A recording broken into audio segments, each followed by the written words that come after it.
नारायणं नमस्कृत्य नरं चैव नरोत्तमं देवीं सरस्वतीं व्यासं ततो जयमुदीरयेत् मूकं करोति वाचालं पङ्गुं लङ्घयते गिरिं यत्कृपातमहं वन्दे परमानन्दमाधवं यत्कृपातमहं वन्दे परमानन्दमाधवं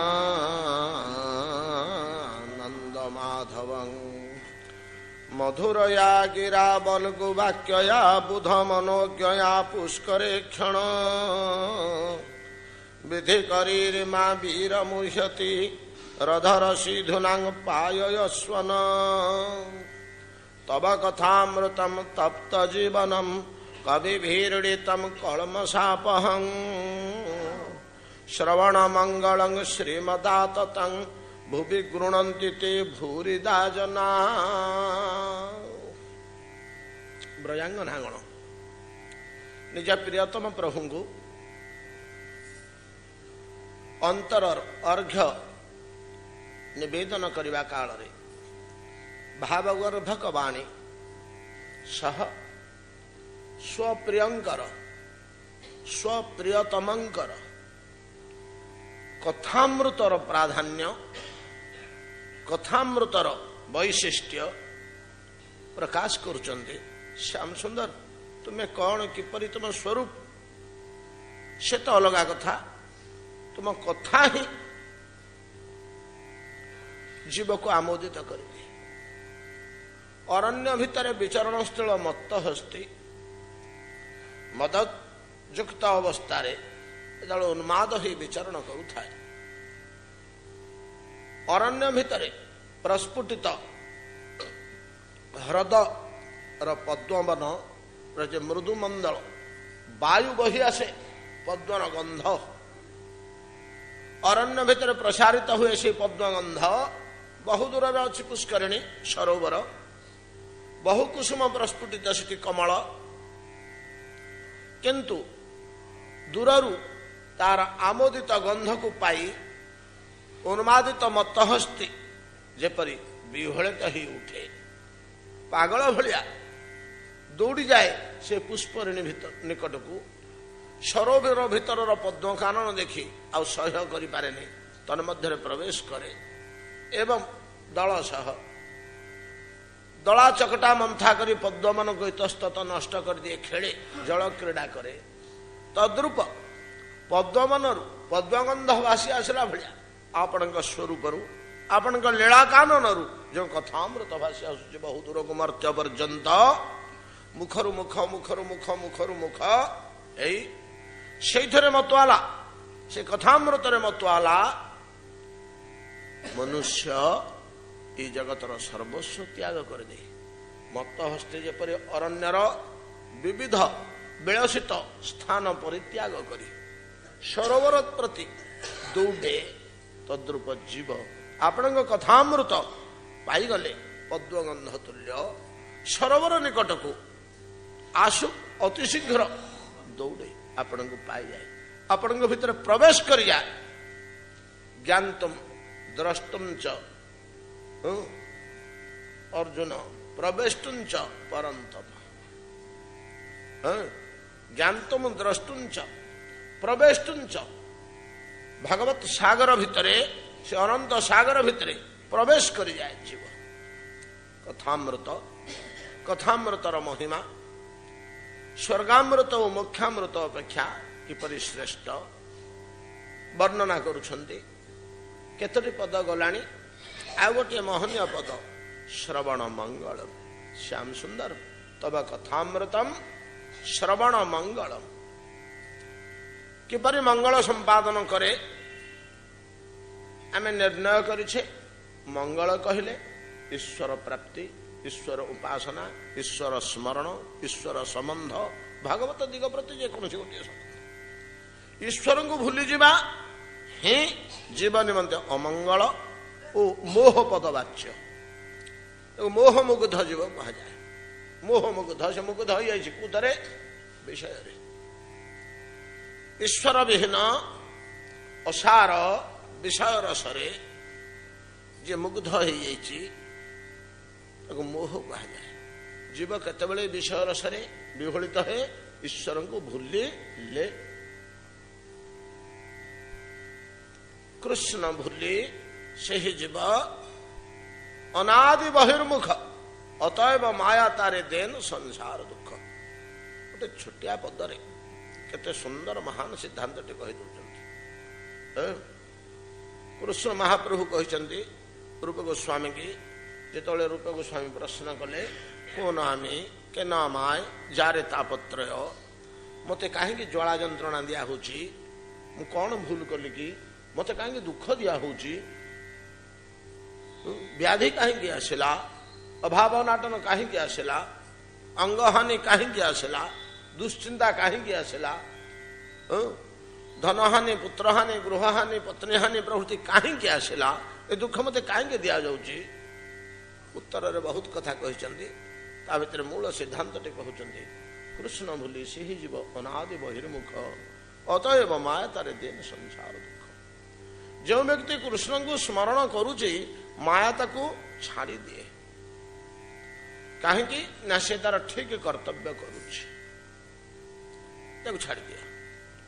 जो व्यक्ति कृष्ण को भूली गला भगवान का निर्देश अच्छे माया ताकू ही धरे ताकू धरी देखे दिए अनेक प्रलोभनर पदार्थ रूप धन मर्यादा पदवी प्रतिष्ठा देखे दिए जीव प्रलोभित ही सड़क पड़े जाए।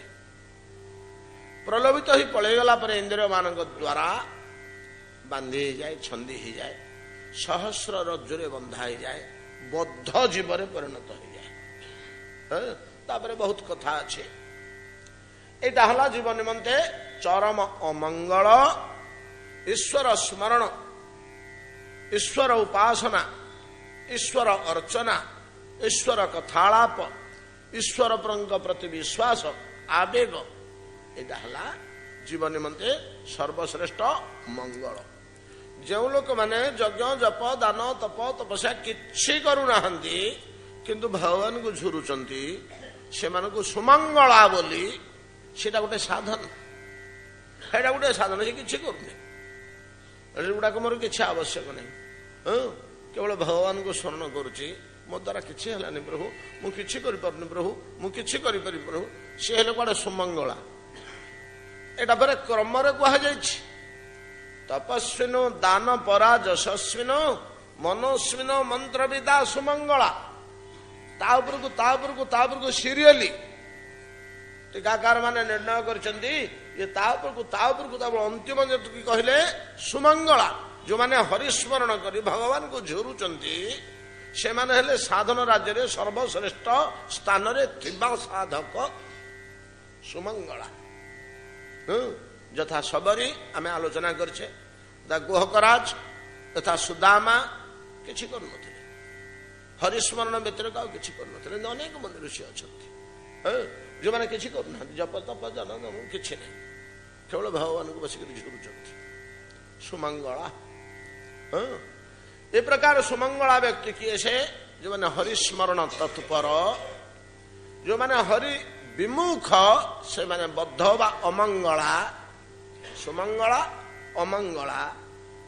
श्याम सुंदर तुम कथामृत चरम अमंगल रु चरम मंगल को जीव को नहीं आसे एभलिया शक्तिशाली कथामृत आपण कथार ये किछि शक्ति रही ताकू चरम अमंगल अवस्था आनी चरम मंगल अवस्था थोई दिए। बहु उदाहरण आम पाइबा ये जो मोह महाशक्तिशाली काली आलोचना करिछे कथा भगवत पार्षद मान को मध्य अनेक समय ये मोह लुब्ध कर दिए। शिवं को छाड़िनी ब्रह्मा को छाड़िनी माया माया माने हरिस्मरण करुचंती हरिस्मरण करुचंती किंतु जदि केतबेले टिके विषय प्रति श्रुति आसीगला से मानकर एटी कहउचंती तोर विषय श्रुति प्रभु मते तो विषय रे जन्म देइचंती आपण मु विषय को किमिति भूलिबी आपण को स्मरण करिबी ठीक अछि जदि तू विषय को छाड़ी पारुनु ଛାଡ଼ିବା ଅବସ୍ଥାରେ ନାହିଁ, ସେଥିପାଇଁ କିଛି କ୍ଷତି ନାହିଁ। ତା ସହିତ ମତେ ସ୍ମରଣ କରୁଥା, ବିଷୟ ସ୍ମରଣ ସହ ମତେ ସ୍ମରଣ କରୁଥା। ମତେ ଛାଡ଼ିଦେବାଟା ଦୋଷ ନା, ଆଉ ବିଷୟକୁ ଧରିବା ଦୋଷ ନୁହଁ। ଧରିଥା ବିଷୟକୁ, କେତେ ଜୋର କରି ଧରୁଛୁ, କେତେ ଭୋଗ କରୁଛୁ କରୁଥା, କିନ୍ତୁ ମତେ ସ୍ମରଣ କରୁଥା। ତସ୍ମାତ୍ ସର୍ବେଷୁ କାଳେଷୁ ମାମନୁସ୍ମର ଯୁଦ୍ଧଛ ମର୍ଯ୍ୟର୍ପିତ ମନ ବୁଦ୍ଧି ମାମେବ ୟସ୍ୟସି ଅସଂଶୟ। ସେ ପାଖଟା ତତେ କିଛି କରିପାରିବନି। ତୁ ସଂସାର ଯେତେ ଭୋଗ କରୁଥିଲେ ମଧ୍ୟ ତୋର କିଛି କ୍ଷତି କରିବନି। ମତ ସ୍ମରଣ ଅଛି କି ଇଆଡ଼କୁ ଟାଣି ଆଣିବ, ସେଗୁଡ଼ା ସବୁ କ୍ଷୟ ହେଇଯିବ। ଅତଏବ ବ୍ରହ୍ମା ଆଉ ଶିବ ପ୍ରଭୃତି ଏମାନେ ହେଲେ ଗୁଣାତ୍ମିକା ଦେବତା। ଏମାନେ ହେଲେ ଗୁଣାତ୍ମିକା ଦେବତା। ଶିବ ତମୋଗୁଣୀ, ବ୍ରହ୍ମା ରଜୋଗୁଣୀ, ବିଷ୍ଣୁ ସତ୍ୱଗୁଣୀ। ନାଇଁ କି?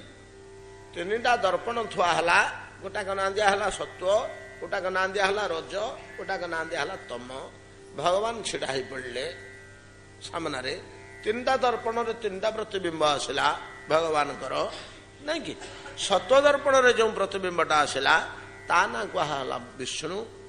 ରଜ ଦର୍ପଣରେ ଯେଉଁ ପ୍ରତିବିମ୍ବଟି ଆସିଲା ମଝିରେ ଥୁଆ ହେଇଥିବା ଦର୍ପଣରେ ତା ନାଁ କୁହାହେଲା ବ୍ରହ୍ମା। ବାଁ ପଟେ ତମ ନାମକ ଦର୍ପଣ ଦେହରେ ଭଗବାନଙ୍କର ଯେଉଁ ପ୍ରତିବିମ୍ବ ଆସିଲା ତାର ନାମ ହେଲା ଶିବ। ସୃଷ୍ଟିର ସୃଷ୍ଟି ପୂର୍ବେ କେବଳ ଆପଣ, କେତେ ଥର କଲେଣି? ସାଧାରଣ 14 ଅକ୍ଷରୀ ଓଡ଼ିଆ ପୁରାଣର ଗୋଟିଏ ପଦ। ସୃଷ୍ଟିର ସୃଷ୍ଟି ପୂର୍ବେ କେବଳ ଆପଣ, ଏକମାତ୍ର ରୂପରେ ଥିଲ ନିରଞ୍ଜନ। ପଛେ ଗୁଣ ତ୍ରୟର ବିଭାଗ ସକାଶ, ବ୍ରହ୍ମା ବିଷ୍ଣୁ ମହେଶ ତ୍ରିରୂପୀ ପ୍ରକାଶ। ଗୁଣକୁ ଆଶ୍ରୟ କରି ଅତଏବ ଦେବତା ମାନେ ବ୍ରହ୍ମା ଶିବ ପ୍ରଭୃତି ଗୁଣୀ। ବିଷ୍ଣୁ ମଧ୍ୟ ଗୁଣୀ। କୋଉ ବିଷ୍ଣୁ ଗୁଣୀ? କ୍ଷୀରୋଦକ ସେଇ ବିଷ୍ଣୁ ଯିଏ ଆମ ହୃଦୟରେ ଅଛନ୍ତି। ଆମ ହୃଦୟରେ ବିଷ୍ଣୁଙ୍କର ଯେଉଁ ଅଂଶ ବିଦ୍ୟମାନ ତାହାଙ୍କର ନାମ ହେଉଛି କ୍ଷୀରୋଦକ ସାଇ। ଜୀବାନ୍ତର୍ଯାମୀ, ତାଙ୍କର ଅପର ଦାର୍ଶନିକ ନାଁ ହେଉଛି ଜୀବାନ୍ତର୍ଯାମୀ କ୍ଷୀରୋଦକ ସାଇ। ବ୍ରହ୍ମାଙ୍କୁ କିଏ ଜନ୍ମ କଲେ ନାଭି ପଦ୍ମରୁ, ସେ ହେଉଛନ୍ତି ଗର୍ଭୋଦକ ସାଇ। ତା ଉପରକୁ ଅଛନ୍ତି ଆହୁରି ମହାବିଷ୍ଣୁ, ତାଙ୍କ ନାଁ ହେଉଛି, ସେ ହେଉଛନ୍ତି ମହାବିଷ୍ଣୁ, ତାଙ୍କ ନାଁ ସେ କାରଣୋଦକ ସାଇ। କାରଣ ସମୁଦ୍ରରେ ଶୋଇଛନ୍ତି। ଗର୍ଭ ସମୁଦ୍ରରେ ଯିଏ ଶୋଇଛନ୍ତି ସେ ବ୍ରହ୍ମାଙ୍କୁ ଜନ୍ମ କଲେ। କ୍ଷୀର ସମୁଦ୍ରରେ ଯିଏ ଶୋଇଛନ୍ତି ସେ ଜୀବ ହୃଦୟରେ ପ୍ରବେଶ କଲେ। କାରଣ ସମୁଦ୍ରରେ ଯିଏ ଶୋଇଛନ୍ତି ସେ କୋଟି କୋଟି ବ୍ରହ୍ମାଣ୍ଡ ସୃଷ୍ଟି କଲେ। ତାଙ୍କରି ନାକରୁ ପାଣି ବାହାରୁଛି, ପବନ ବାହାରୁଛି। ଯସ୍ୟୈକ ନିଃଶ୍ଵସିତ କାଳ ଅଥାବଲମ୍ବ୍ୟ ଜୀବନ୍ତି ଲୋମ ବିଲଜା ଜଗଦଣ୍ଡ ନାଥ। ନାଇଁ କି? ଯସ୍ୟୈକ ନିଃଶ୍ଵସିତ, ଗୋଟିଏ ନିଶ୍ୱାସ କାହାର? କାରଣୋଦକ ସାଇ ବିଷ୍ଣୁଙ୍କର। ଅନେକ ଗର୍ଭୋଦକ ସାଇ ତାଙ୍କ ନାକରୁ ବାହାରନ୍ତି, ତାଙ୍କରି ଅଂଶ ସ୍ୱରୂପ। ଗର୍ଭୋଦକ ସାଇ ମାତ୍ରେ ତାଙ୍କ ନାଭିରୁ ଗୋଟିଏ ଗୋଟିଏ ପଦ୍ମ। ସେ ପଦ୍ମରେ, ସେ ପଦ୍ମଟି ହିଁ ବିଶ୍ୱ। ଚତୁର୍ଦଶ ଭୁବନ ବ୍ରହ୍ମାଣ୍ଡ, 14 ଭୁବନ ସେ ପଦ୍ମଟି ହିଁ। ସେ ପଦ୍ମଟା ଯାହାକୁ ପଦ୍ମ ବୋଲି କୁହାଯାଇଛି, ସେ ପଦ୍ମଟା ଇଟସେଲ୍ଫ ମାତୃଗର୍ଭର ପଦ୍ମରେ ଶିଶୁ ଜାତ ହେଲା ଭଳିଆ ଭଗବାନଙ୍କ ଗର୍ଭରୁ ବାହାରୁଥିବା ବିଶ୍ୱରୂପକ ପଦ୍ମରେ ବ୍ରହ୍ମା ଜାତ ହୁଅନ୍ତି ଓ ଅନନ୍ତ ଜୀବ ଜାତ ହୁଅନ୍ତି। ଯେମିତି ଅନନ୍ତ ଜୀବ ଜାତ ହୁଅନ୍ତି, ତାଙ୍କ ହୃଦୟରେ ଯେଉଁ ଭଗବାନ ପ୍ରକାଶ ପାଆନ୍ତି ସେ ହେଉଛନ୍ତି କ୍ଷୀରୋଦକ ସାଇ। ଏ କ୍ଷୀରୋଦକ ସାଇ ବିଷ୍ଣୁ ତ ଚୈତନ୍ୟ ଚରିତାମୃତ ମହାଜଟିଳ ତତ୍ତ୍ୱ ଏଇଟା, ଆଜ୍ଞା ପଶିବେନି ସେ ଭିତରେ। ଗୋଟିଏ ପଦ କହିছে, ଯଦ୍ୟପି ତା ସବାର ମାୟା ଲୟକାର ବାର ତଥାପି ତାହାତେ ନାହିଁ ମାୟାର ସଞ୍ଚାର। ଏ ତିନି ଜଣ ଆଗର ମାୟାକୁ ଧରି କାରବାର। କ୍ଷୀରୋଦକ ସାଇ, ଗର୍ଭୋଦକ ସାଇ, କାରଣୋଦକ ସାଇ, ତିନି ବିଷ୍ଣୁ। ୟାଙ୍କ ଉପରକୁ ଯିଏ ଅଛନ୍ତି ବାସୁଦେବ, ମାୟା ସହିତ ତାଙ୍କର କିଛି ଗନ୍ଧ ନାହିଁ। କିନ୍ତୁ ଏମାନଙ୍କର ଯଦ୍ୟପି ତା ସବାର ଗାଏ আছে মায়া গন্ধ তথাপি তথায় ନାହିଁ ମାୟାର ସମ୍ବନ୍ଧ। ଏ ତିନି ବିଷ୍ଣୁଙ୍କୁ ଯଦି ଆପଣ ଯାଇ ଶୁଙ୍ଘିବେ, ଆପଣଙ୍କର ଯଦି ଟାଣୁଆ ନାକ ଥିବ, ଟିକେ ବଡ ସାଇଜ ନାକ ନହେଲେ ଶୁଙ୍ଘି ହବନି। ଯଦ୍ୟପି ତା ସବାର ଗାଏ আছে মায়া গন্ধ ମାୟାଗନ୍ଧ କା ଦେହରେ ଅଛି? ଏ ତିନି ବିଷ୍ଣୁଙ୍କର, କ୍ଷୀରୋଦକ ସାଇ, ଗର୍ଭୋଦକ ସାଇ, କାରଣୋଦକ ସାଇ।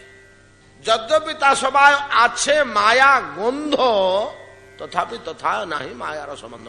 ସେ ତାଙ୍କ ଦେହରେ ଗନ୍ଧ ଅଛି, କିନ୍ତୁ ମାୟା ସହିତ ତାଙ୍କର କିଛି ସମ୍ପର୍କ ନାହିଁ। ମାୟା ତାଙ୍କୁ ଅଭିଭୂତ କରିପାରେ ନା, ମାୟାକୁ ନେଇ ସେ ଖେଳନ୍ତିନି। କିନ୍ତୁ ମାଇ, ଏମାନେ ହେଲେ ମାଇ, ବୁଝିପାରିଲେ ନା? ମାୟାଧୀଶ ବା ମାଇ, ଏଇଠୁ ମାୟାର ଆରମ୍ଭ ହେଲାଣି, ମାୟାର ଏଇଠୁ ଆରମ୍ଭ ହେଲାଣି। ପରିଶେଷରେ କ୍ଷୀରୋଦକ ସାଇକି ପୁରା କାବୁଡ ଚାବୁଡି କରି ଧଇଲା। ଆମ ଜୀବନ ଅନ୍ତଃକରଣ ଭିତରେ ଯିଏ ଅଛି, ଜୀବଟା ମାୟାମୁଗ୍ଧ ହେଇଗଲା। ମାୟାମୁଗ୍ଧ ହେଇଗଲେ ମୋହରେ ପଡିଗଲା। ଏ ମାୟାର ଏତିକି ଶକ୍ତି ଯେ ଭଗବାନଙ୍କୁ ଛାଡ଼ିଦିଏ ଆଉ ସମସ୍ତଙ୍କୁ ସେ ଧରିପାରିବ। ଶିବ ମଧ୍ୟ କେତେ ଥର ମାୟାର କବଳରେ ପଡ଼ି କାବୁ ହୋଇଛନ୍ତି, ବ୍ରହ୍ମା ମଧ୍ୟ କେତେ ଥର ମାୟାର କବଳରେ ପଡ଼ି, ହେଇ ତ ଭାଗବତରେ ଆମେ କାଲି ପଢି ଆସିଛେ, କୃଷ୍ଣଙ୍କୁ ଚିହ୍ନି ପାରିଲେ ନାହିଁ, ନାଇଁ କି? କୃଷ୍ଣଙ୍କୁ ଚିହ୍ନି ପାରିଲେ ନାହିଁ। ପୁଳିନ ଭୋଜନ ସମୟରେ, ପୁଳିନ ଭୋଜନ ଯେତେବେଳେ ଭାତ ପୁଡ଼ିଆ ହାତରେ ଧରି ଯମୁନା କୂଳରେ, ପୁଳିନ ଯମୁନା କୂଳ, ପୁଳିନ କହିଲେ କୂଳ, ତା ନାଁ ହଉଛି ପୁଳିନ ଭୋଜନ। ଯମୁନା କୂଳରେ ବସି ଖାଉଛନ୍ତି, ସାଙ୍ଗମାନେ ଚାରିପଟରେ ବସିଛନ୍ତି, ହାତରେ ଭାତ ପୁଡ଼ିଆ ଅଛି, ଆଙ୍ଗୁଠି ସନ୍ଧିରେ ଆଚାର ଖଞ୍ଜା ହେଇଛି, କାଖରେ ବଇଁଶୀ ଜକା ହେଇଛି, ସିଙ୍ଗା ଜକା ହେଇଛି, ଅଣ୍ଟାରେ ବଇଁଶୀ ଖୁଞ୍ଚା ହେଇଛି, ବାଡ଼ି ତଳେ ଥୁଆ ହେଇଛି। ବ୍ରହ୍ମ ଗୋପାଳ ବେଶ, ଗୋପାଳ ବେଶରେ ବିରାଜମାନ କରିଛନ୍ତି ପରମ ବ୍ରହ୍ମ ପୁରୁଷ। କେମିତି ବେଶ ଆଜି ଆମେ ଆଲୋଚନା କରୁଥିଲେ, ଦୈବାତ ସେଇଟା ଆସିଯାଇଛି ମଙ୍ଗଳାଚରଣରେ। ଏ ଶ୍ଲୋକଟା ଆମର କେବେ ମଙ୍ଗଳାଚରଣରେ ଆସେନି। ଶ୍ୟାମଂ ହିରଣ୍ୟ ପରିଧିମ ବନମାଲ୍ୟବରହ ଧାତୁ ପ୍ରବାଳ ନଟବେଶ ଅନୁବ୍ରତାଂଶେ ବିନ୍ୟସ୍ତ ହସ୍ତ ଇତରେଣ ଧୁନାନ ଅବଜମ। ହାତରେ ପଦ୍ମ ଫୁଲଟେ ଧରି ହଲଉଛନ୍ତି, ହାତୁରା ପଡିଛି ଗୋଟେ ସାଙ୍ଗର କାନ୍ଧରେ, ବନମାଳା ପରିଧାନ କରୁଛନ୍ତି। ବଣ ଭିତରେ ଯାଉ ଯାଉ କୋଉ ପାହାଡରୁ ଗେରୁ ବହି ଯାଇଛି, ଏଟା ତରଳିକିରି ବହି ଆସେ ତ, କୋଉ ପାହାଡରୁ ହରିତାଳ ବହି ଯାଇଛି, ଦେଖିଲେ କିଡେ ଚକଚକ ହଳଦିଆ, କିଡେ ଚକଚକ ନାଲି, ମେଚେ ସେଥିରୁ ଆଣିକିରି ବଳି ପକେଇଛନ୍ତି ମୁହଁରେ ଗାଲରେ, ଇଏ ତା ଦେହରେ ବଳି ଦେଇଛି, ସିଏ ତା ଦେହରେ ବଳି ଦେଇଛି। ଗୋପାଳ ବାଳକ ମାନେ ସମସ୍ତେ ମିଶି କୃଷ୍ଣ ଦେହରେ ବଳିଛନ୍ତି। କୃଷ୍ଣ ବଡ ଆନନ୍ଦିତ ହୋଇଛନ୍ତି, ସବୁ ସାଙ୍ଗମାନେ ବଳିଛନ୍ତି, କୋଉଠି ଗେରୁ କୋଉଠି ହଳଦିଆ, ଧାତୁ ପ୍ରବାଳ ଅନୁମତାଂଶେ କର୍ଣ୍ଣାଳକ କପୁ ମୁଖାବ୍ଜହାସମ। এই প্রকার যে ব্রহ্ম গোপাল বেশ, এই বেশরে যেতবে পুলিন ভোজনের বসি ভোজন করছেন, ইয়ে তাকে খুয়াই দৌছি, সে তাকে খুয়াই দৌছি, সে তাকে খুয়াই দৌছি। কিଏ କା ଘରୁ ଯାଉ ଆଣିଛି, କିଏ ପଖାଳ ଆଣିଛି, କିଏ ସେ ଆଉ କ'ଣ ଆଣିଛି, କିଏ ଦହି ଭାତ ଆଣିଛି, କିଏ କ୍ଷୀର ଭାତ ଆଣିଛି, କା ମା ଘିଅ ଟିକେ ବୋଳିକିରି ଦେଇ ପକେଇଛି, ଭାତରେ ଆଉ କିଛି ନାହିଁ, ହରିଡ଼ା ଆଚାର ଯୋଡ଼ିଏ ଯାହା ଲଗେଇକିରି ଖାଇଦେବୁ। ଜଙ୍ଗଲ ଭିତରେ ସମସ୍ତେ ନିଜ ନିଜ ଘରୁ ଯାହା ଆଣିଛନ୍ତି ସ୍ନେହରେ କୃଷ୍ଣଙ୍କୁ ଖୁଆଇ ଦଉଛନ୍ତି, ନିଜେ ଖାଉଛନ୍ତି, କୃଷ୍ଣଙ୍କୁ ଖୁଆଇ ଦଉଛନ୍ତି, ସମସ୍ତଙ୍କଠୁ କୃଷ୍ଣ ଆଁ କରି ଖାଉଛନ୍ତି। ଗୋଟେ ବୈଚିତ୍ର୍ୟ ସେଠି ଅଛି ଯୋଉଟା ବ୍ରହ୍ମା ଦେଖିନାହାନ୍ତି, ସେଟା ବ୍ରହ୍ମା ସେଟାକୁ ଅନୁଭବ କରିପାରିନାହାନ୍ତି। ସେଇଟାକୁ ଯଦି ଅନୁଭବ କରିଥାନ୍ତେ ବ୍ରହ୍ମାଙ୍କ ଆଖିରେ ଯଦି ସେଇଟା ଦୁଷ୍ଟାନ୍ତା, ତାହେଲେ ସନ୍ଦେହ ଆସିନଥାନ୍ତା, ମାୟା ଧରିନଥାନ୍ତା। ଚାରିପଟେ ବାଳକ ବସିଛନ୍ତି, ମଝିରେ କୃଷ୍ଣ ବସିଛନ୍ତି, ତାଙ୍କ ମୁହଁ ଚାରିପଟକୁ ଅଛି। ସବୁ ବାଳକ ଭାବୁଛନ୍ତି ମୋ ଆଡେ ମୁହଁ କରୁଛନ୍ତି, ଯିଏ ହାତ ବଢେଇଲେ ଆହା କରି ଖାଉଛନ୍ତି, ପଛପଟେ ବାମପଟେ ଡାଣପଟେ ଏପଟେ ସେପଟେ କୋଣରେ ସବୁଠି।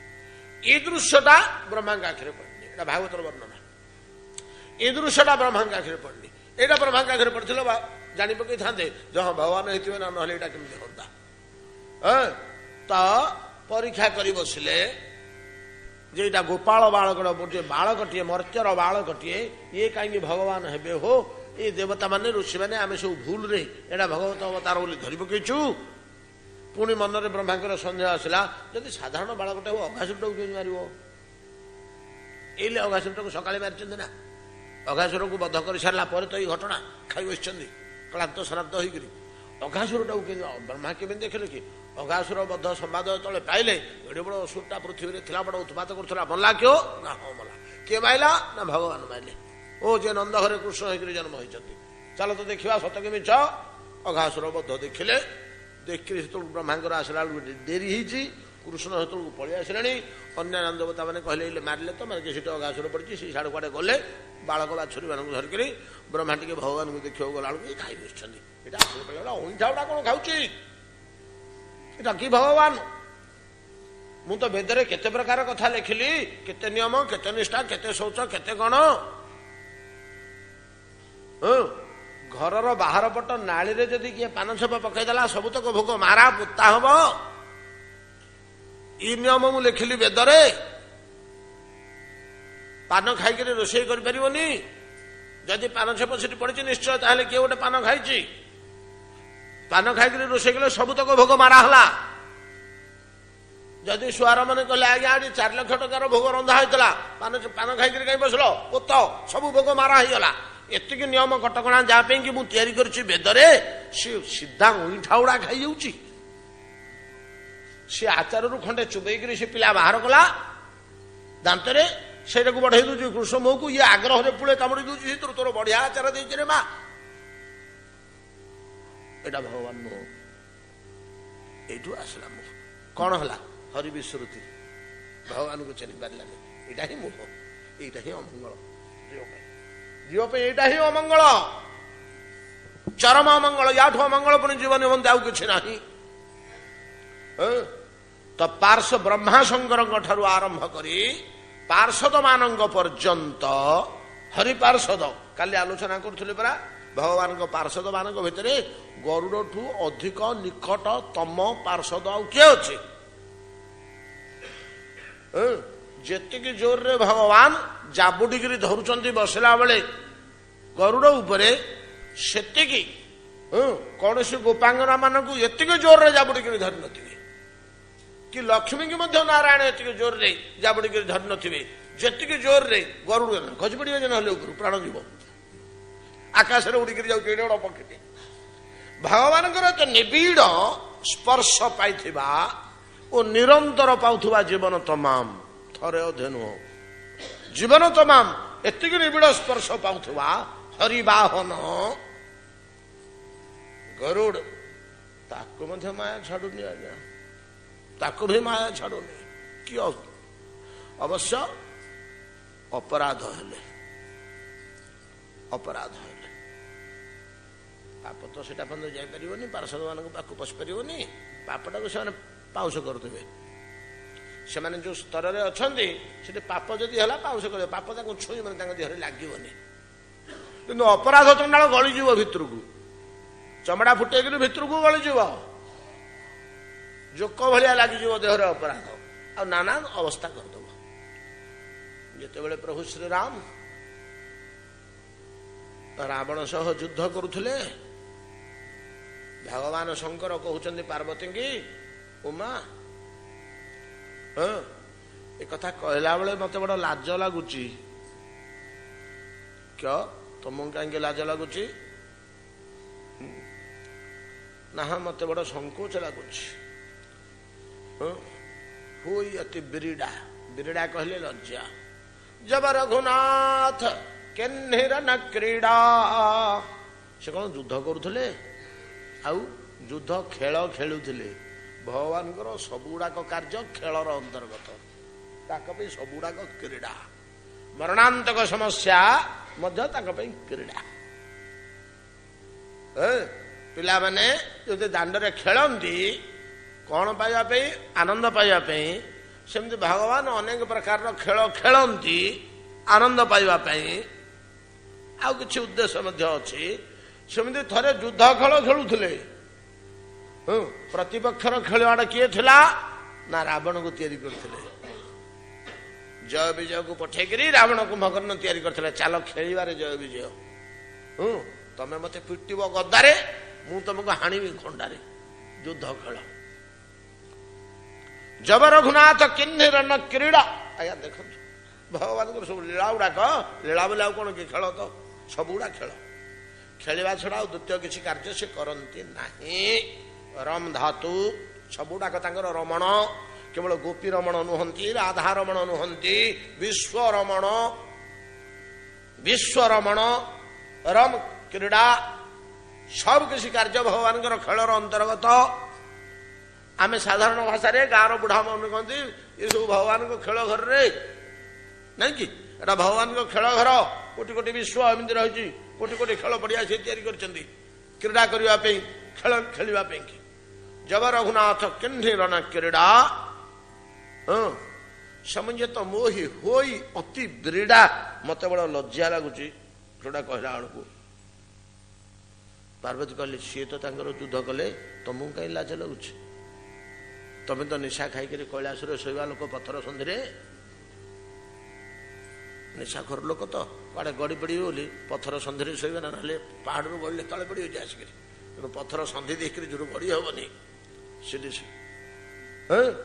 तुमको कहीं लाज लगुच कहीं लाज लगुच कहीं लाज लगुच से खेल भगवान खेल भगवान पर मु द्वितीय खेलवाड़ होती 2 नंबर खेलवाड़ शिव कोठी से आसते हनुमत रूप महावीर रूप नाई कि हनुमान किए से रुद्रावतार नाई कि से लाज लगुच अर्थात खेल 12टा कौतुक मोर खेल 12टा कौतुक मोर युद्ध कथा पड़गले मत बड़ा लज्जा लगे मुझे कौन करुली मो जो ही प्रभु कहते हनुरे तो जो ही मुझे जंका जय कली ना मत उपाय नथिला बारंबार तो समझ तो मोहि होई अति ब्रीड़ा बड़ा लज्जा लगुच जाओ इंद्रजीत कर आप बंधायो कि आश्चर्य कथा राम निज को निजे बंधे हेले गोटे दौड़ी नहीं देले जन को बोले मत टे बांधिदेलु क्या देले इंद्रजीत को इंद्रजीत मत टे बांधिदेलु कहीं ना खेलर गोटे अंग यहाँ खेलटा ये सीरीयस हम खेल चलती चलती चलती ता भीतर गोटे गोटे एकदम चमत्कार अवस्था नहीं कि खेलर जो लोक मैंने आतंक आपण मैंने तो क्रिकेट देखुए सब ये आमको तो मना टीवी पाखे बसो गोटे गोटे समय खेल एमती पलाऊ जो निश्वास बंद करके चाहते कौन है निश्वास भी बंद से अन्य कथा जाणु सेमतिका चमत्कार अवस्था गोटे गोटे खेल रही युद्ध खेल गोटे चमत्कारिता सृष्टि करने कि भगवान कौन कले इंद्रजीत कर आप बंधायो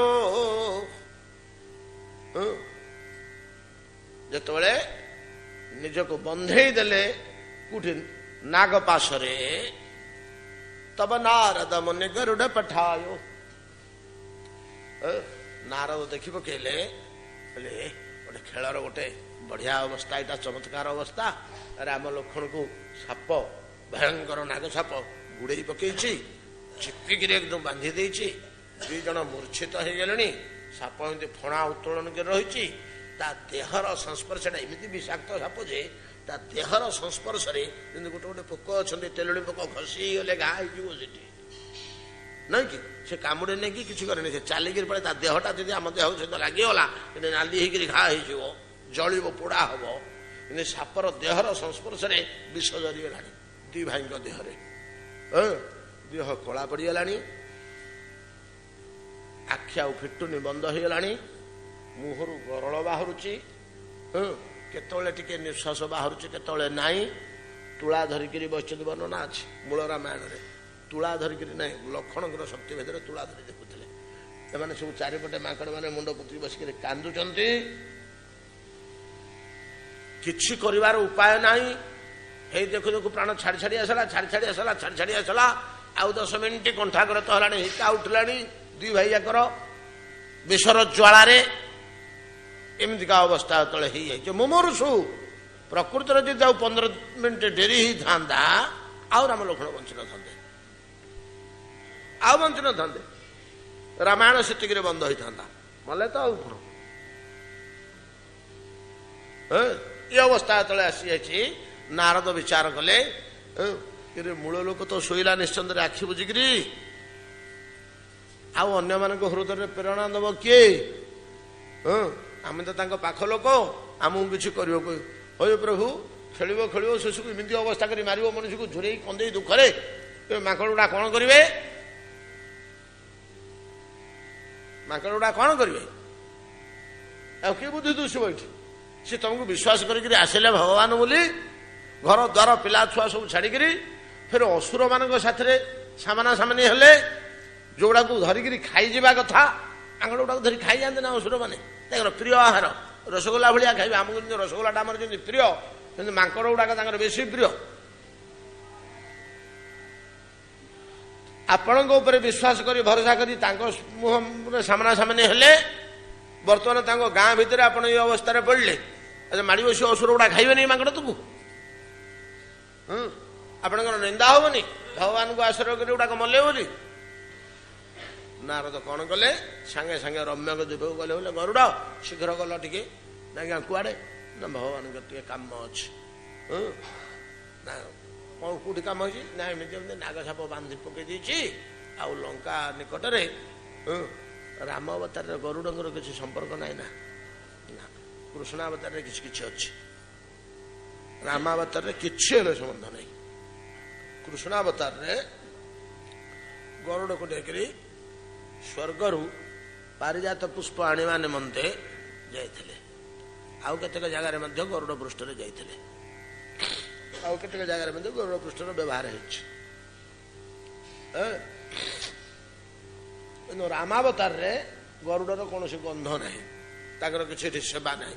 ତେଣୁ ଆସିଲେ ତାଙ୍କ ଚରିତ୍ର ନଥିବାରୁ ସେ ତାଙ୍କର ଛୁଟି ଦିନ ବୋଲି ଭାବି ଆରାମରେ ତାଙ୍କର ରମ୍ୟଙ୍କ ଦ୍ୱୀପରେ ଶୋଇଛନ୍ତି।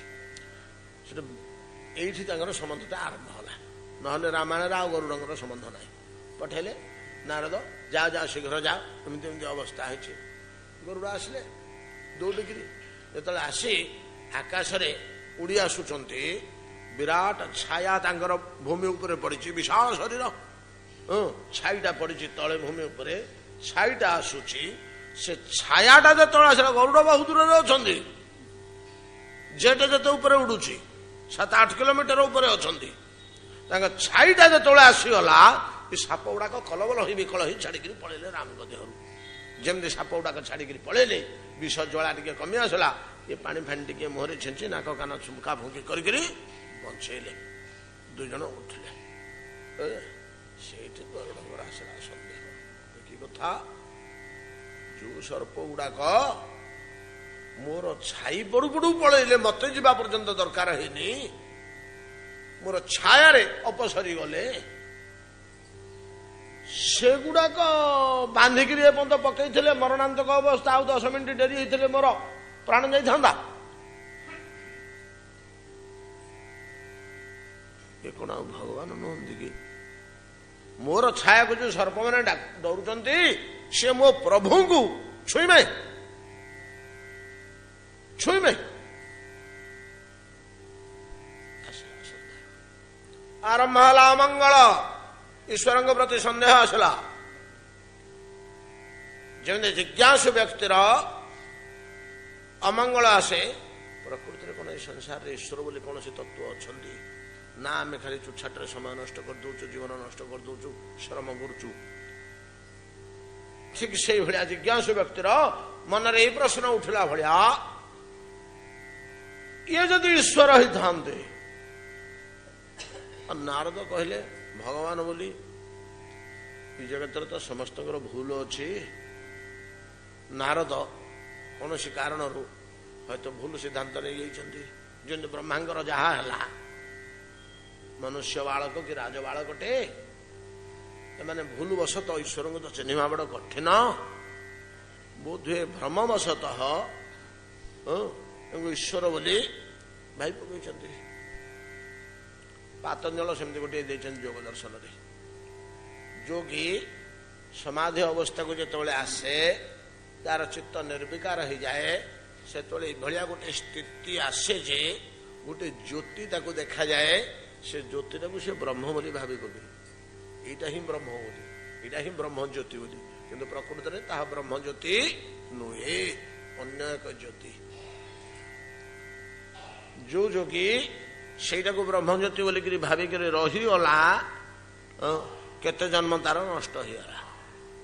तेणु पातंजल हुशियार कर देइचंती जे धारणा परे परे समाधि आसीची आसीनी इमती संधि समय रे प्रत्याहार ध्यान धारणा तापर समाधि धारणा कंप्लीट ही गला धारणा रे सिद्ध ही गला साधक जोगी तापरे समाधि आसीबो ये सरीगला धारणा साधना समाधि आसीनी आसुची आसला भलिया हलानी तार प्रभाव पड़लानी मन उपरे ए संधि समयटारे 2-4 वर्ष भितरे गोटे ज्योति देखा जाए।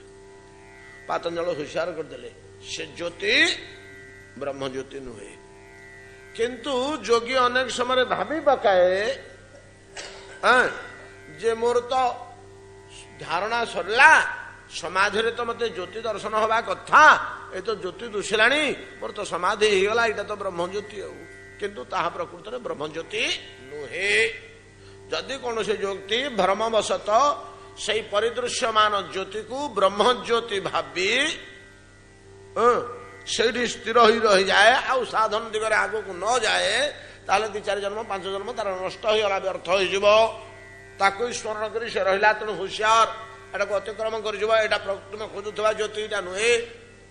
ब्रह्म निकट को जावा पूर्व ब्रह्म तुल्य कौन से एक जाजल्यमान ज्योति देखा जाए से ज्योतिटा कौन वर्णना अच्छी आमर आवश्यक नहीं जहा अतएव अन्य कश्मीर ज्योति को ब्रह्म ज्योति बोली जोगी मन कला भलिया कौन से शक्तिशाली भाग्यवान उच्च ग्रह संपन्न पूर्व कर्मर ऐश्वर्य संपन्न शक्तिमान मनुष्य बालक को राजकुमार को मैंने कौन भगवान बोली भावी दी क्या इंद्र फेन्द्र ब्रह्मामृति समस्ते भर गोटे पशि जाइए मुंडे शंका जे भगवान बोली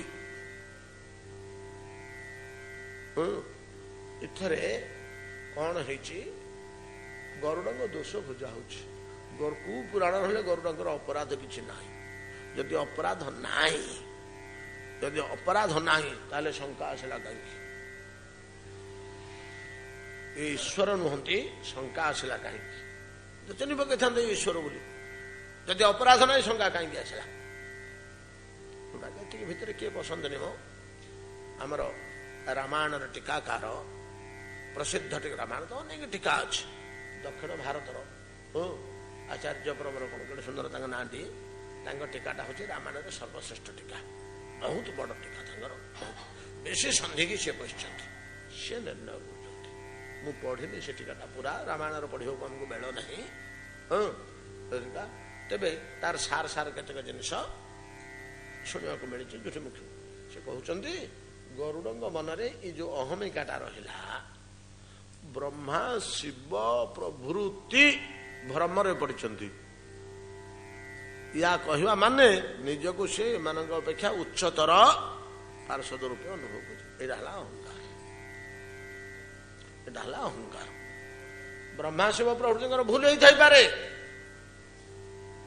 बोली मोर भूल हम भितर लुचिकी रही अवचेतन मनरे अहमिका जे ब्रह्मा शंकर प्रभृति अपेक्षा मु उच्चतर स्थिति रे अच्छी भगवत प्रकृत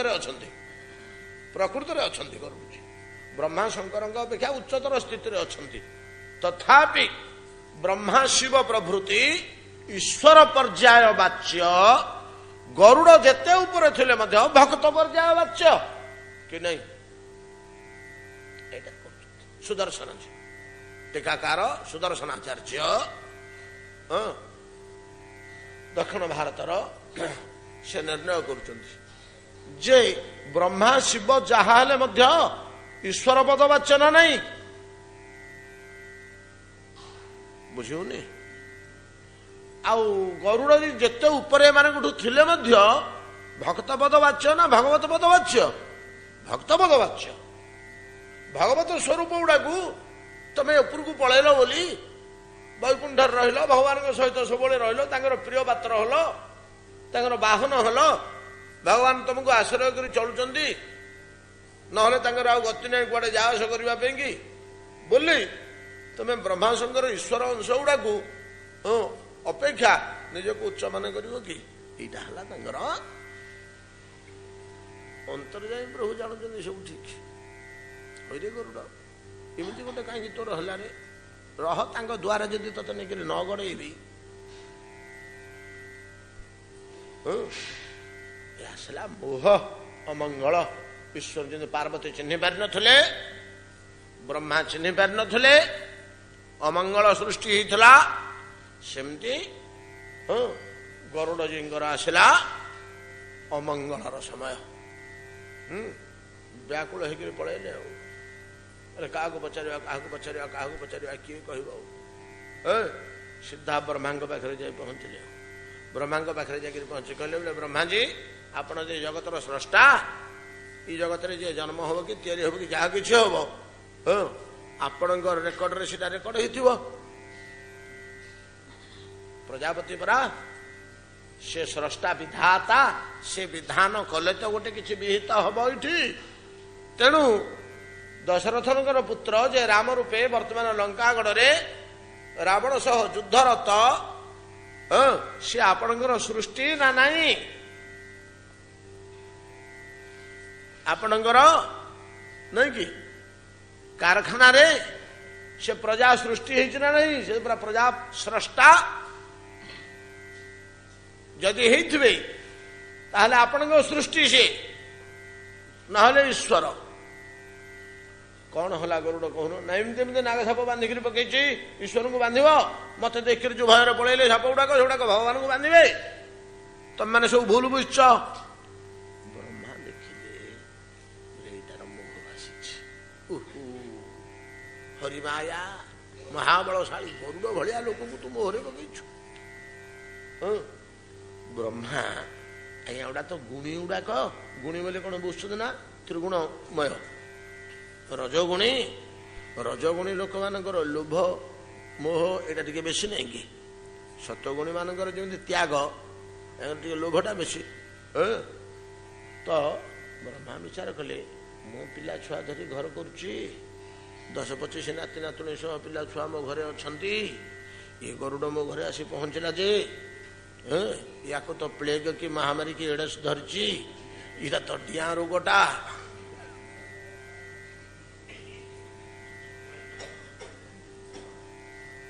ନାଇଁ କି ମୋ ପିଲାଙ୍କୁ ଯଦି ଡେଇଁଲା, ହୁସିଆର।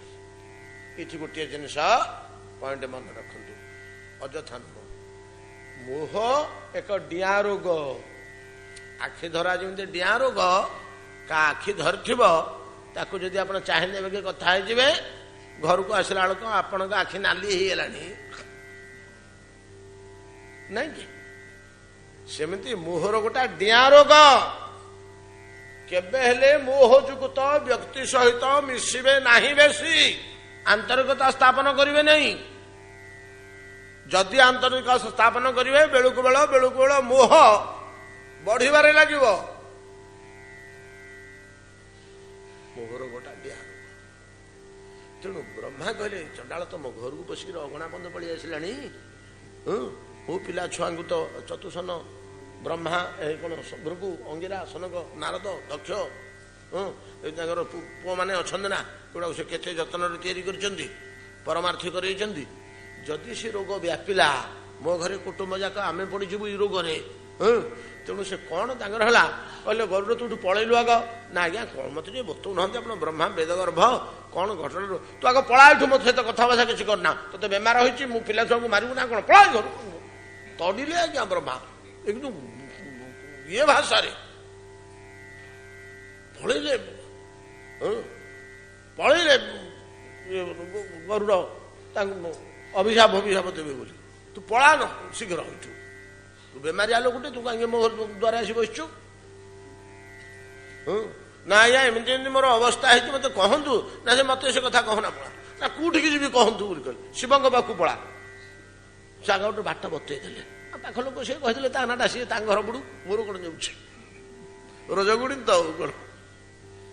ଭାଗ୍ୟକୁ ଶିବ ତ ତ୍ରିଶୂଳରେ ପିଟିଥାନ୍ତେ, ତାଙ୍କ ଘରକୁ ଯଦି ଯାଇଥାନ୍ତେ ଗରୁଡ଼।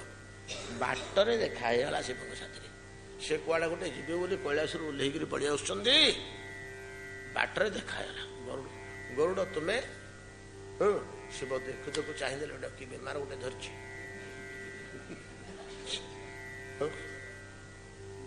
बोले गरुड़ कौन तुम हालचाल ना आज्ञा सी दशरथ पुत्र जो बर्तमान लंकागढ़ से रावण सहित युद्ध करा मनीष ना ईश्वर मत कहतु से निर्णय कले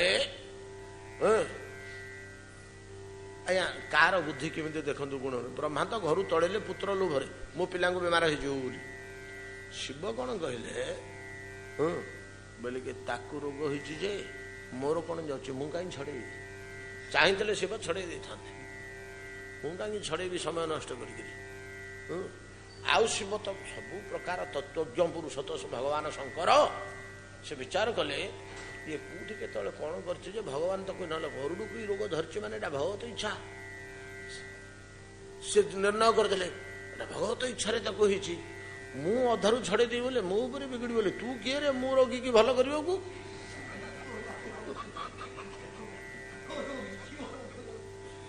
भयटा आसला स्पष्ट लेखा अच्छी तेणु केमी कौशल या खसवा दरकार केमी कौशल या खसवा दरकार किंतु खसिले सीना तार क्षति करना गरुड़ तुम बतई देला बोले देख गरुड़ मोटे कम बाहरी जरूरी कम बाटरे तमें मो साथ देखाल युवाक बाट घाटर कथा नुह तमर ये रोग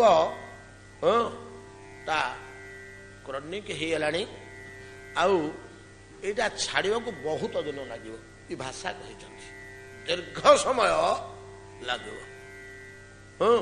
तुम्हें जदि दीर्घ समय सत्संग कर पदटी पक्का कहते सतसंग तुम जदि बहु समय सत्संग कर तेबे जाकि तुम रोग भल हम आ मत बेल कहीं मुझे गोटे बाटर मिसल आटा तो बाटर तो रोगटा छाड़ी हेनी औषध पत्र दे हेनी तेणु मु तुमको पचारे कौन कर सत्संग केमी मत मिल ना जो डेली सत्संग होली से पड़ा दैनिक जो हरि कथा हो स्थान को पड़ा आज्ञा कौटी हो गोटे जगह अच्छे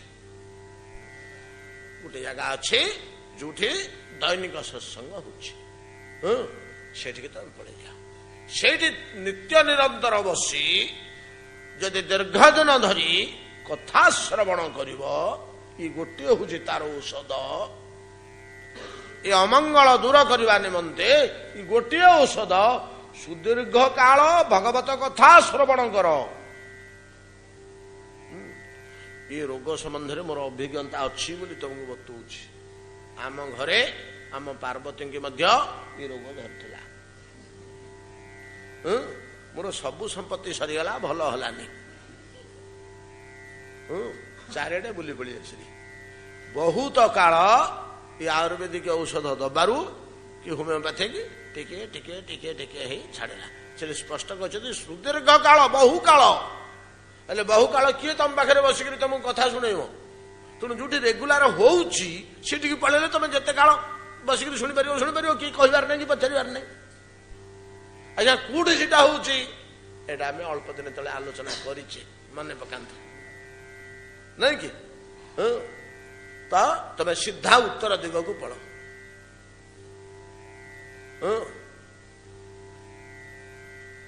गिरी सुमेरु उत्तर दिशिरूरी नील शैल एक सुंदर भूरी नील रंगर माने सब सबुज वर्ण होकर अच्छी से पर्वत को तुम पलैब से नील शैल को आमर नीलाचल भाया तार चारिटा श्रृंग अच्छी से दिन कही नी चारिटा श्रृंग उपरे चारोटे गछ अच्छी बट पीपर पाकरी रसाला नहीं कि से पर्वतर चारिटा श्रृंग जो चारिटा श्रृंग चारिपटे रही मझे अधिकता खाल हो नहीं चारिटा श्रृंग जदि पहाड़ रहीगला चारिपटे मझीटा खाल होगला से खालटारे पर्वत पानी गड़िक सब जलपूर्ण होती से विशाल ह्रद ह्रदर चतुर्दिगरे चारोटे श्रृंग श्रृंगर अग्रभागे विशाल विशाल छत्रतुल्य चारोटे वृक्ष से वृक्ष से शैल आश्रम करिछि गोटे काक ଭୂଷଣ କାକ ସେ ଭୂଷଣ କାକର ଆଉ କିଛି କାମ ନାହିଁ। ସିଏ ପ୍ରତିଦିନ ସନ୍ଧ୍ୟା ସମୟଟା ବସିକିରି ହରି କଥା କହୁଛି।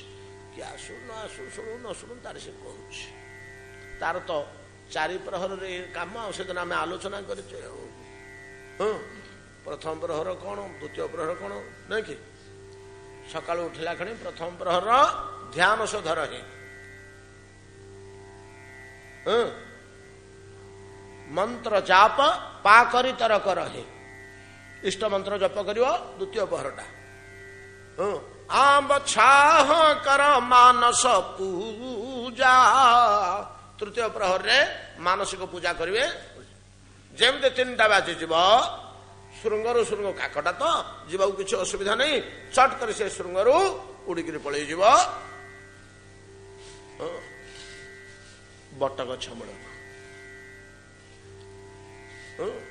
ସେଇଠି ଏଇ କାକ ବସିଲା ବେଳକୁ ହଜାର ହଜାର ପକ୍ଷୀ ଆସିକିରି ସେଠି ବସିଥିବେ।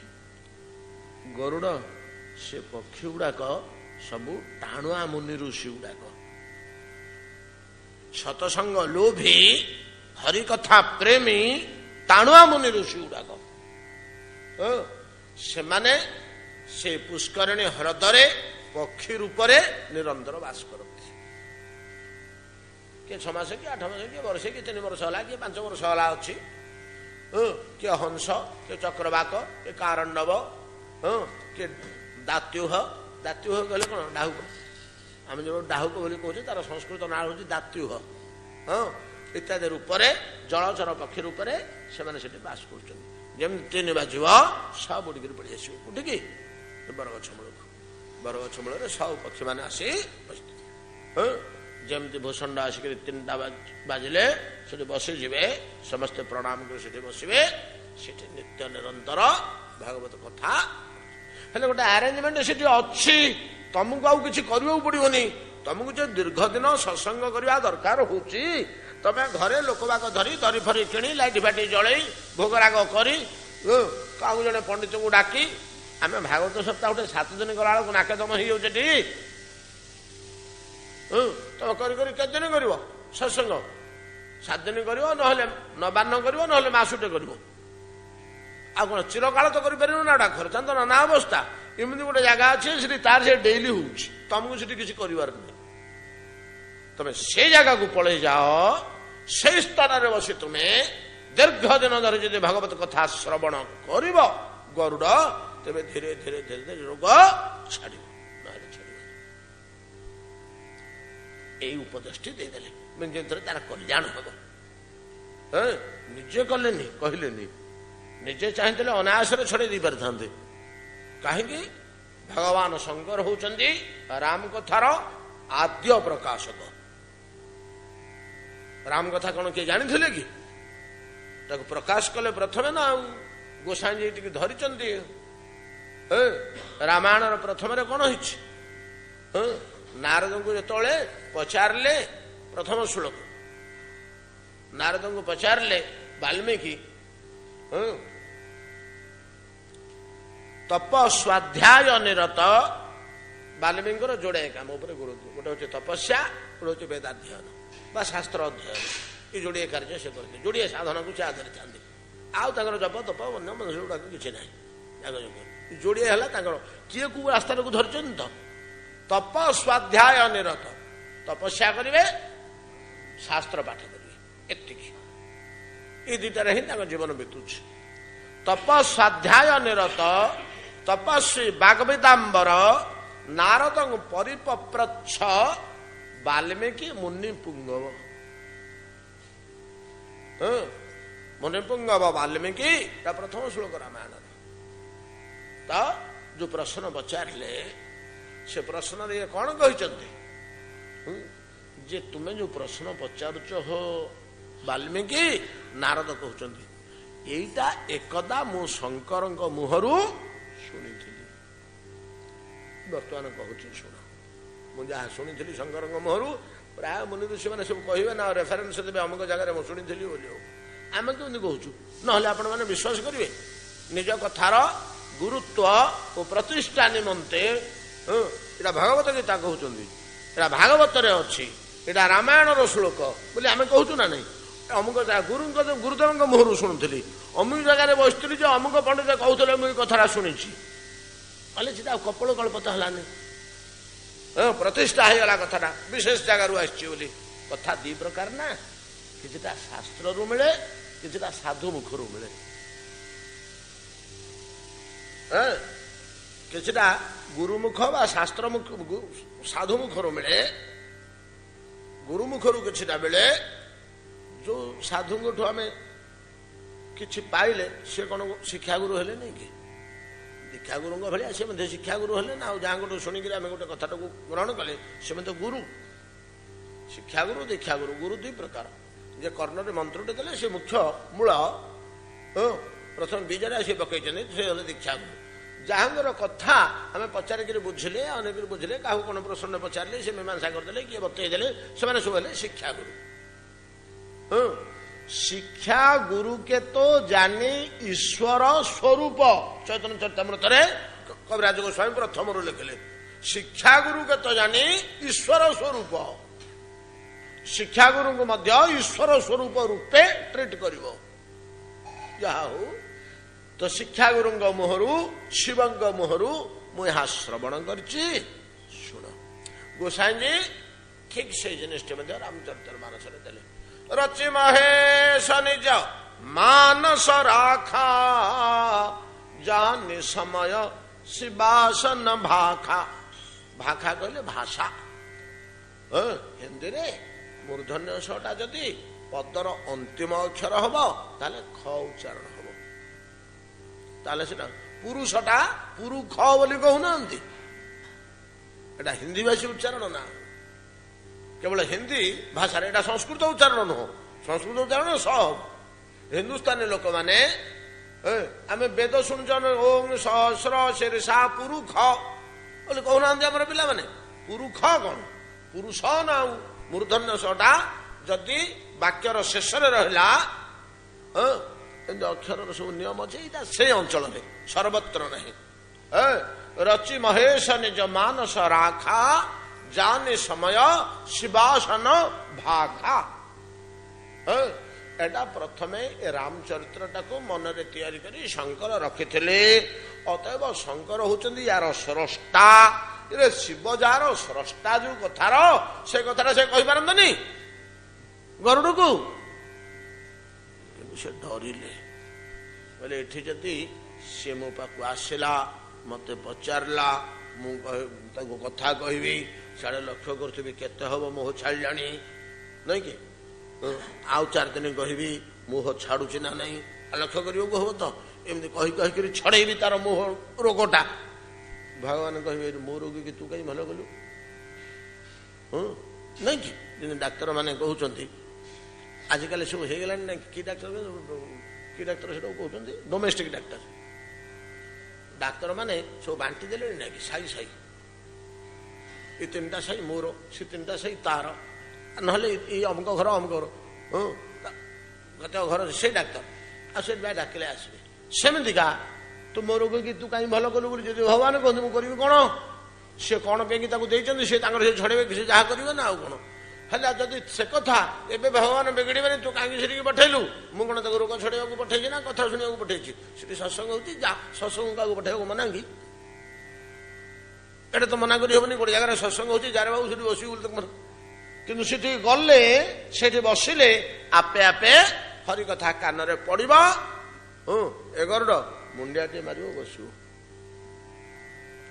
प्रणाम टे कर बस बोले कम ब्रह्मांग वाक्य नहीं कि ज्ञाने प्रयास मुदापास्य नमंत एव जीवंती सन्मुखरितांग भव दीय वार्ताम सन्मुखरिताम साधु मान मुहर निर्गत होता भवदीय वार्ता आपण कथा मुंडिया टे मारी जे बसी पड़े साधन से किसी दरकार नहीं से आपको शुणी पके नहीं कि स्थाने स्थित तो खाली से स्थान को पड़ा शुणु ना खाली से स्थान को जा अया से स्थान को जाकर कौन कर न शुणी ना स्मृति तार से कान बस ତୁ କ'ଣ ଟାଣିକିରି ଶୁଣିବୁ କି ନାଇଁ କି? ଯେମିତି ସରବତ ପିଲା ବେଳକୁ ଟାଣିକିରି ପିଉଛେ, ପାଇପ ଲଗେଇ ପଇଡ଼ ପିଲା ବେଳକୁ ଟାଣିକିରି ପିଉଛେ, କିନ୍ତୁ କଥାଟା କ'ଣ ଟାଣିକିରି କାନ ଭିତରେ ଆମେ ପୁରେଇଛେ କି? ସେଟା ତ ତାର ସେ ଶ୍ରୁତିଗତା ଆପେ। ତୁ ସେ ସ୍ଥାନକୁ ଖାଲି ପଡ଼ା ସ୍ଥାନେ ସ୍ଥିତା, ସେ ସ୍ଥାନକୁ ଛାଡ଼ିକିରି କୁଆଡ଼େ ଯିବୁ ସେଠି ରହିବୁ ବୋଲି ଗରୁଡ଼ଙ୍କୁ ବତେଇଲେ। ସ୍ଥାନେ ସ୍ଥିତା ଶ୍ରୁତିଗତା ତନବାଙ୍ଗ ମନୋମି ଯୋ ପ୍ରାୟ ସୌଚିତ ଜିତ ଉପେସିତ ସ୍ତ୍ରୀ ଲକ୍ଷ୍ୟମ। ତା ସାଥିରେ ଗୋସାଇଁଜୀଙ୍କର ଚାତୁରୀ ଟିକେ ଅଛି। ଆଉ ଗୋଟେ ତୃତୀୟ କୌଶଳ ଏଇଟା, ଏଇଟା ଗୋସାଇଙ୍କର ନିଜସ୍ୱ। ଗରୁଡ଼ ତୁ ଜାତିରେ ପକ୍ଷୀ, ମୁଁ ମଣିଷ, ହଁ ତୁ ଭାଷାରେ ମୁଁ କେତେ କହିବି, ମୋ ମାତୃଭାଷାରେ କହିଲେ ସିନା ଅନର୍ଗଳ କହିପାରିବି। ଆଉ ଯଦି ହିନ୍ଦୀ କି ଇଂରାଜୀ କି ବଙ୍ଗଳାରେ କହିବାକୁ ପଡ଼ିବ, ଥଙ୍ଗେଇ ଥଙ୍ଗେଇ କହିବାକୁ ହବ ନା, ମୁଁ ଭଲ କହିପାରିବିନି। ସେଠି ଯେଉଁ ସତ୍ସଙ୍ଗ ହେଉଛି ସେଠି ପକ୍ଷୀଟା କହୁଛି, ତୋ ଭାଷା ସିଏ ବୁଝିବ, ତା ଭାଷା ତୁ ବୁଝିବୁ, ତୋତେ ସୁବିଧା ହବ। ଏତକ କଥା ଅଧିକା କହିଲେ ନାଇଁ କି? ଭୂଷଣଜୀ କାକ ଏ ଗରୁଡ଼ ଇଏ ଯେତେବେଳେ ପହଞ୍ଚିଗଲେ ସେଠି ଯାଇ ଉଡ଼ିକିରି ଯାଇକରି ଗରୁଡ଼ ତାଙ୍କୁ ବତେଇ ଦେଇଛନ୍ତି ବାଟ। ଉତ୍ତର ମେରୁ ଉଠୁ ଆହୁରି ଉତ୍ତରକୁ ପଳେଇବୁ। ହଁ ଆଜ୍ଞା, ସେ ପର୍ବତଟା 7 କିଲୋମିଟର ଅଛି, ଆଉ ମାଇଲ ଖୁଣ୍ଟ ଦେଖିକିରି ଯାଉଛନ୍ତି ଗରୁଡ଼। ହଁ ସେଠି ଦେଖିଲେ ଯେ ହରିଣ ଛୁଆକୁ ବ୍ୟାଘ୍ରୀ କ୍ଷୀର ପିଆଉଛି, ତା ମା କୁଆଡ଼େ ପଳେଇଛି, ଏଟା ଭୋକରେ ଛଟପଟ ହଉଥିଲା ହରିଣ ଛୁଆଟା। ହଁ ବ୍ୟାଘ୍ରୀ ଦେଖିଲା ହରିଣ ଛୁଆଟି ଭୋକରେ କାନ୍ଦୁଛି, ମାଲୋ ମାଲୋ ବୋଲି। କାହିଁ କାନ୍ଦୁଛୁ? ନା ମା କୁଆଡ଼େ ପଳେଇଛି ସକାଳୁ। ଆଉ କାନ୍ଦୁଛୁ କାହିଁ, ଆସିବନି କି? ଆଉ ବଡ଼ ଭୋକ ହେଲାଣି। କ'ଣ କରିବ ବ୍ୟାଘ୍ରୀ, ତାର ବଡ଼ କରୁଣା ଆସିଲା। ଟିକେ ପିଇଦେ, ମୋ ପୁଅ ମାନେ ଦେଖିଲେ ତତେ ମାରି ପକେଇବି, ଟିକେ ଗୋଟେ କ୍ଷୀର ପିଇ ଦେଇଥା, ଟିକେ ପିଇଦେ ଯା। ବ୍ୟାଘ୍ରୀ କ୍ଷୀର ପିଆଉଛି। ସାପୁଟି ଆଜ୍ଞା ତାତିଲା ବାଲିରେ ପଡ଼ିଯାଇଛି। ଗରୁଡ଼ ଦେଖିଲେ ସେ ତାତିଲା ବାଲିରେ ସେ ଗଡ଼ି ପଡ଼ି ଦରମରା ହେଲାଣି। ଗୋଟେ ମୟୂର ଉଡ଼ିକିରି ଯାଉଥିଲା, ଲାରେ ମଲାରେ ମଲାରେ ମଲାରେ କାହିଁ ବାଟରେ କାହିଁ ଆସିଲୁ, ଗଛ ମୂଳେ ମୂଳେ ଗଲୁନି, ବୁଦା ସନ୍ଧ୍ୟାରେ ସନ୍ଧ୍ୟାରେ ତାତିଲା ନା ଆଜ୍ଞା ଟିକେ ପାଖ ରାସ୍ତା ହଉ ବୋଲି ପଳଉଥିଲି, ଆଉ ତା ମରିଯିବୁ ରେ ତାତିଲା ବାଲିରେ। ସେ ତାକୁ ପକ୍ଷ ବିସ୍ତାର କରି ଛାୟା ପ୍ରଦାନ କଲା। କ'ଣ ବୁଝୁଛନ୍ତି ନା? ହରିଣ ଛୁଆକୁ ବ୍ୟାଘ୍ରୀ କ୍ଷୀର ପିଆଉଛି।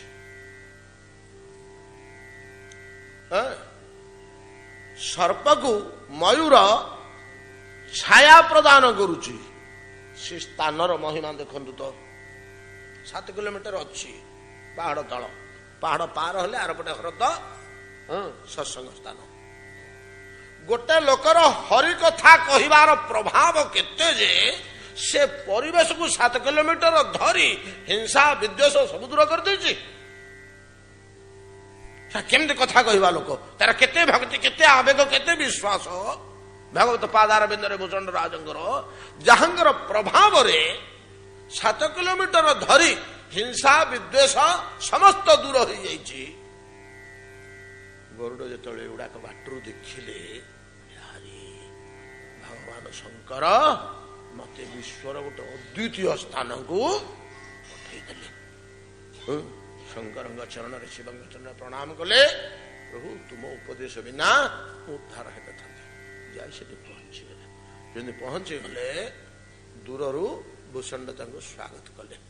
ଆସ ଆସ ଆସ ଗରୁଡ଼, ତମେ ସବୁ ଟିକେ ଘୁଞ୍ଚିଛ, ଗୋଟେ ଆସନ ପକଟରେ ଅଲଗା କରି ଆସନ୍ତୁ। କାହିଁକି? ଆମ ଜାତିର ଇଏ ଯେହେତୁ ସର୍ବଶ୍ରେଷ୍ଠ ମୁଖ୍ୟ ବ୍ୟକ୍ତି, ୟାଙ୍କର ଗୋଟେ ଅଲଗା ରିଗାର୍ଡ ଅଛି। ମୁଁ କାକଟିଏ ପକ୍ଷରେ କାକଟିଏ, ଇଏ ଆମ ଜାତିର ରାଜା ସର୍ବପୂଜ୍ୟ। ଆମ ପକ୍ଷୀ ଜାତିର ଇଏ ହଉଛନ୍ତି ଗୌରବ। ଆମ ପକ୍ଷୀ ଜାତିର ଇଏ ହଉଛନ୍ତି ଗୌରବ। ତାଙ୍କୁ ବିହିତ ମର୍ଯ୍ୟାଦା ଦବାନି, ତାଙ୍କ ପାଇଁ ଅଲଗା ଆସନ ହେଲା, ସେଠି ବସିଲେ। ଭୂଷଣଜୀ କହିଦେଲେ ଗରୁଡ଼ଙ୍କୁ, ଯେ 4 ଇଏ ଭିତରେ, ପର୍ବତ ଭିତରେ, 4 ଶୃଙ୍ଗ ଭିତରେ ଯେଉଁ କୋଟର ଆପଣଙ୍କ ପ୍ରିୟ ହବ ସେଠି ରହିବେ, ଯେମିତି ଇଚ୍ଛା ଆପଣଙ୍କ ସେଠି ଚଳିବେ। ଏଠି ଆଶ୍ରମର କଟକଣା ନିୟମ ଆପଣଙ୍କ ଉପରେ କିଛି ନାହିଁ। ସବୁ ଆଶ୍ରମର କିଛି କଟକଣା ନିୟମ ଅଛି ନା, ଆପଣଙ୍କ ଉପରେ କୌଣସି କଟକଣା ଲାଗୁ ହବନି। ବସି କଥା ଶୁଣିଲେ। କଥା ଯେତେବେଳେ ଶୁଣିଲେ, ଅନ୍ତିମରେ ଆପଣ ଜାଣିଥିବେ, ଅତଏବ ତବ କଥାମୃତଂ ଶ୍ରବଣ ମଙ୍ଗଳମ୍।